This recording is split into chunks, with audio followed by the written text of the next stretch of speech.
மதிப்புக்குரிய ரஜினிகாந்த் அவர்களை பற்றி ஆதவ் அர்ஜுன் பேசிய வார்த்தைகள் நிச்சயமாக மன்னிக்க முடியாது, தவறான வார்த்தை. அது குறித்து ஏற்கனவே பாரதிய ஜனதா கட்சியினுடைய சார்பாக மதிப்புக்குரிய எங்களுடைய கட்சியை சேர்ந்த அர்ஜுனமூர்த்தி அவர்கள் ஒரு விளக்கமான அறிக்கையை கேட்டிருந்தார்கள். நல்ல வேளையாக நீங்களும் இப்போ அதை கேட்டிருக்கீங்க. அவர்கள் எங்களுடைய அர்ஜுனமூர்த்தி அவர்கள் விளக்கமாக எழுதியிருந்தார்கள். இருந்தாலும் கூட நானும் பார்த்தேன், ஆதவ் அர்ஜுன் அவர்கள் நிச்சயமாக மன்னிப்பு கேட்பார், தவறுக்கு வருந்துவார் என்று நானும் நினைத்து பார்த்தேன். மதிப்புக்குரிய ரஜினிகாந்த் அவர்கள் அவர் திரையுலகில் ஒரு மிகப்பெரிய இமயம். பன்னெடுங்காலமாக திரையுலகில் ஒரு முடிசூடா மன்னனாக வாழ்ந்தவர். மிகச்சிறந்த ஒரு ஆன்மீகவாதி. ஜாதி, மதம், இனம், மொழிகளெல்லாம் கடந்து அவர் ஒரு சித்தர் புருஷர் போல உள்ளவர். இன்றும் கதாநாயகனாக வலம் வந்து கொண்டிருக்கின்ற ஒரு அற்புதமான ஒரு தலைவர், மிகச்சிறந்த நடிகர், பால்கே விருது பெற்றவர். அவரை பற்றி நேற்று ஆதவ் அர்ஜுன் அவர்கள் பேசியது என்பது உண்மையிலேயே வருந்தத்தக்கது. நானும் மதிப்புக்குரிய விஜய் அவர்கள் அதை கண்டிப்பார், அது கொடுத்து மறைத்து சொல்வார் என்றெல்லாம் எதிர்பார்த்தேன். நிச்சயமாக அவர்களிடம் அதை எதிர்பார்க்கக்கூடாது என்று தான் நினைக்கிறேன். உண்மையிலே வருந்தத்தக்க செய்தி அது. உண்மையிலே ரஜினிகாந்த் ரசிகர்கள் அதை ஏற்றுக்கொள்ள மாட்டார்கள்.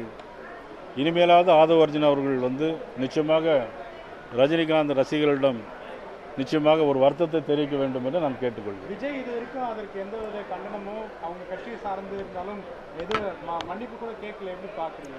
இல்லை, அதனால தான் இப்போ நான் சொல்கிறேன். ஏற்கனவே எங்களுடைய அர்ஜுனமூர்த்தி பாரதிய ஜனதா கட்சியின் சார்பாக ஒரு விளக்கத்தை கொடுத்திருந்தார். அது போதும் என்று நான் நினைத்தேன். ஆனால் இப்பொழுது 2-3 தினங்கள் ஆகியும் அதற்கு ஒரு பதில் இல்லை. ஒரு மிகப்பெரிய ஒரு சிறந்த ஒரு மனிதரை, மாமனிதரை, அதுவும் அதே ஒரு திரையுலகில் சேர்ந்த நடிகர் விஜய் அவர்கள் கண்டிக்காது என்பது உண்மையிலே வருந்தத்தக்கது. இது அவருடைய குணநலத்தை பிரதிபலிக்கிறது.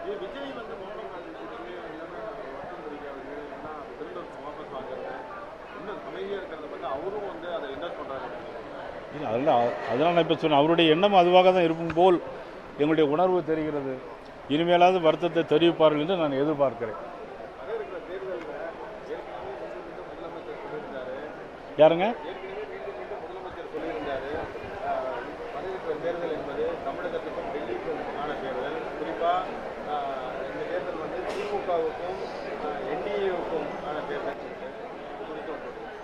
நானும் மீண்டும் மீண்டும் சொல்லுகிறேன், இது தமிழகத்தில் நடைபெறுகிற ஒரு மன்னராட்சி போல் நடைபெறுகிற ஒரு குடும்ப ஆட்சிக்கும் தமிழக மக்களுக்குமான தேர்தலாகத்தான் இதை நான் எதிர்கொள்கிறேன்.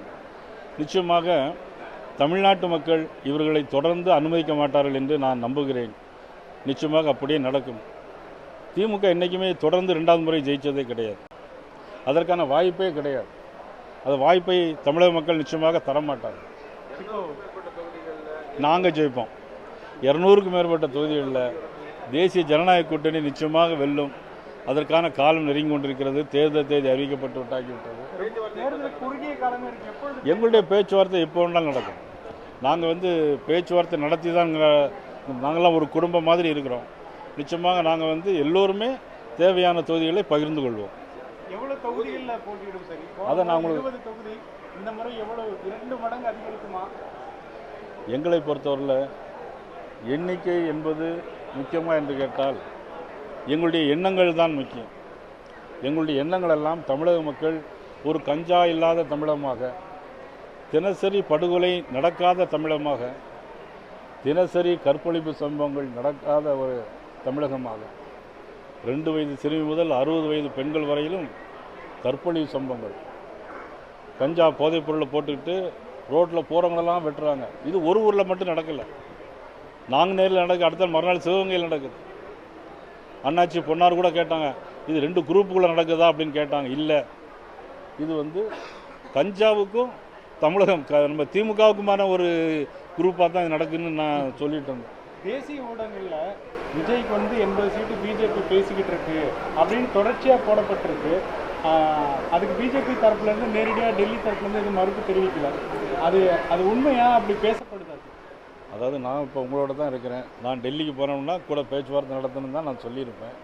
நிச்சயமாக அதை பற்றி நான் எதுவும் கருத்து சொல்ல முடியும். இன்னொன்று எப்படி பிரித்து பார்க்குறாங்கன்னா, குறிப்பாக விஜய் நேற்று வந்து தோரணத்தை வச்சு பார்க்குறப்ப, தோரணையை வச்சு பார்க்குறப்ப என்டிஏ கூட்டணியில் அவர் பேச்சுவார்த்தை பேசி கிட்டத்தட்ட சீட்டுகள்லாம் உறுதியாக இருக்குது டெல்லியில். அதனால தான் வந்து அவர் சிபிஐ விசாரணை முடிஞ்சு அந்த தோரணையில் வராருன்ற மாதிரி பேசுகிறாங்க.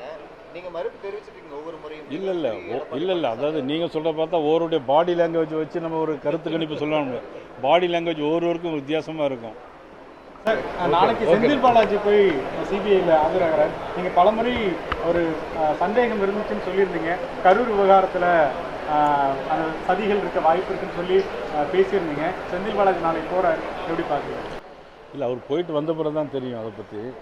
எங்களுடைய இது வந்து அவர் பின்னணியில் செந்தில் பாலாஜி இருப்பார்.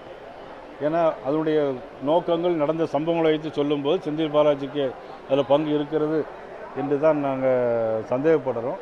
சிபிஐ விசாரணை செய்து முடிவு செய்வார்கள். சார், நாளைக்கு போராட்டம் இருக்கா? தேர்தல் ஆணையம் அனுமதி வாங்கணுமா? அனுமதி சில இடங்களில் கொடுத்துருக்காங்க, போராட்டம் இருக்குது. ஓகே.